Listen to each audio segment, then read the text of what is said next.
അവസാന കാലഘട്ടങ്ങളിൽ ഇദ്ദേഹത്തിന് പാർക്കിൻസൺ എന്ന് പറയുന്ന ഒരു രോഗം ബാധിച്ചു. നിങ്ങൾക്കറിയാം, രോഗം ബാധിച്ചു കഴിഞ്ഞാൽ കൈകളൊന്നും വല്ലാതെ കുറയ്ക്കും. ഇദ്ദേഹത്തിന്റെ ചിത്രങ്ങൾ വരയ്ക്കാനായിട്ട് ഇച്ചിരി പാടായിരുന്നു. ഇദ്ദേഹം ചെയ്തിരുന്നത് എന്താണെന്നറിയാമോ? ഇദ്ദേഹത്തിന്റെ വിരലുകൾക്കിടയിൽ ബ്രഷ് വെച്ചതിന് ശേഷം ചെറിയൊരു ചടനൂലിൽ കൊണ്ട് ഇങ്ങനെ കിട്ടും. വളരെ വേദനാജനകമാണ്. എന്നിട്ട് ഇദ്ദേഹം ചിത്രങ്ങൾ വരയ്ക്കും. ഒരു മനുഷ്യൻ ചോദിച്ചു, എന്തുകൊണ്ടാണ് ഇത്രയും സഹനമെടുത്ത് ഇത്രയും വേദനയെടുത്ത് ഇന്ന് ചിത്രങ്ങൾ വരയ്ക്കുന്നത്? ഈ മനുഷ്യൻ പറഞ്ഞ ഉത്തരം വളരെ കാൽപ്പികമാണ്. അദ്ദേഹം പറഞ്ഞു, അദ്ദേഹം വളരെ വേദനാജനകമാണ്. അദ്ദേഹം പറയുകയാണ്, ഈ വേദന കടന്നു പോകും. അദ്ദേഹം അടുത്തത് പറയുകയാണ്, ബട്ട് ബ്യൂട്ടി റിമൈൻസ്, സൗന്ദര്യം നിലനിൽക്കും. സ്നേഹം സകലത്തിന്റെ അനുഭവങ്ങളിലൂടെ കടന്നു പോകുമ്പോ വളരെ വേദനാജനകമാണ്.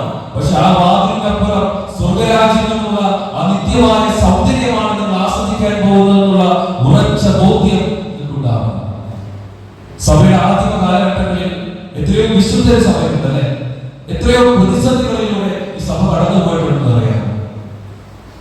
ക്രൈസ്തവരാണ് എന്ന് പറഞ്ഞു കഴിഞ്ഞാൽ ഇവരെ പച്ചയ്ക്ക് കത്തിക്കുന്ന അനുഭവങ്ങൾ പോലും റോമിന്റെ ചരിത്രത്തിലുണ്ട്.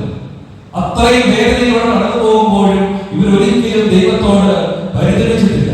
സന്തോഷത്തോടുകൂടെ ആ അനുഭവങ്ങളിലൂടെ ഈ മക്കളൊക്കെ കടന്നുപോയി. എന്തുകൊണ്ടാണെന്ന് അറിയാമോ? അവർക്ക് നല്ല ബോധ്യമുണ്ട്, ഈ ഇടുങ്ങിയ വാതിലിലൂടെ ഞാൻ കടന്നു പോകുമ്പോഴും ഈ വേദനയിലൂടെ കടന്നു പോകുമ്പോഴും എന്റെ ദൈവം എന്നെ ഉപേക്ഷിക്കില്ല. എന്റെ ദൈവത്തിന്റെ സാന്നിധ്യം എന്റെ കൂടെയുണ്ട്. ഈ വാതിലിനപ്പുറം സ്വർഗരാജ്യം എന്നുള്ള ആ അനുഭവങ്ങളിലേക്ക് ദൈവം എന്നെ നയിക്കുമെന്നുള്ള ഉറച്ച ബോധ്യം ഈ മനുഷ്യനുണ്ട്. ചിലപ്പോഴൊക്കെ ചിന്തിച്ചിട്ടുണ്ട്, സകലങ്ങള് മനുഷ്യന് നല്ലതാണ്. എന്തുകൊണ്ടാണെന്ന് അറിയാമോ? ഒരു നേരത്തെ ആഹാരത്തിന് ഒരു മനുഷ്യന്റെ മുമ്പിൽ കൈകിട്ടുമ്പോ അറിയാതെ ഒരു കണ്ണുനീര് നിന്റെ കണ്ണിൽ നിന്ന് വീണിട്ടുണ്ടെങ്കിൽ അതിന്റെ അർത്ഥം എന്താണ്?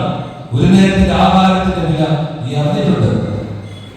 ഒരു മനുഷ്യൻ വന്ന് തന്റെ രോഗാവസ്ഥയെ കുറിച്ച് നിന്നോട് പങ്കുവെക്കുമ്പോ ആ രോഗാവസ്ഥ ഉണ്ടാകുന്ന എല്ലാ വേദനകളും അറിയാവുന്ന ഒരാളാണ് നീയെങ്കിൽ നിന്റെ ചങ്കുവിലെയും നീയും അതേ അനുഭവങ്ങളിലൂടെ കടന്നു പോയിട്ടുണ്ട്.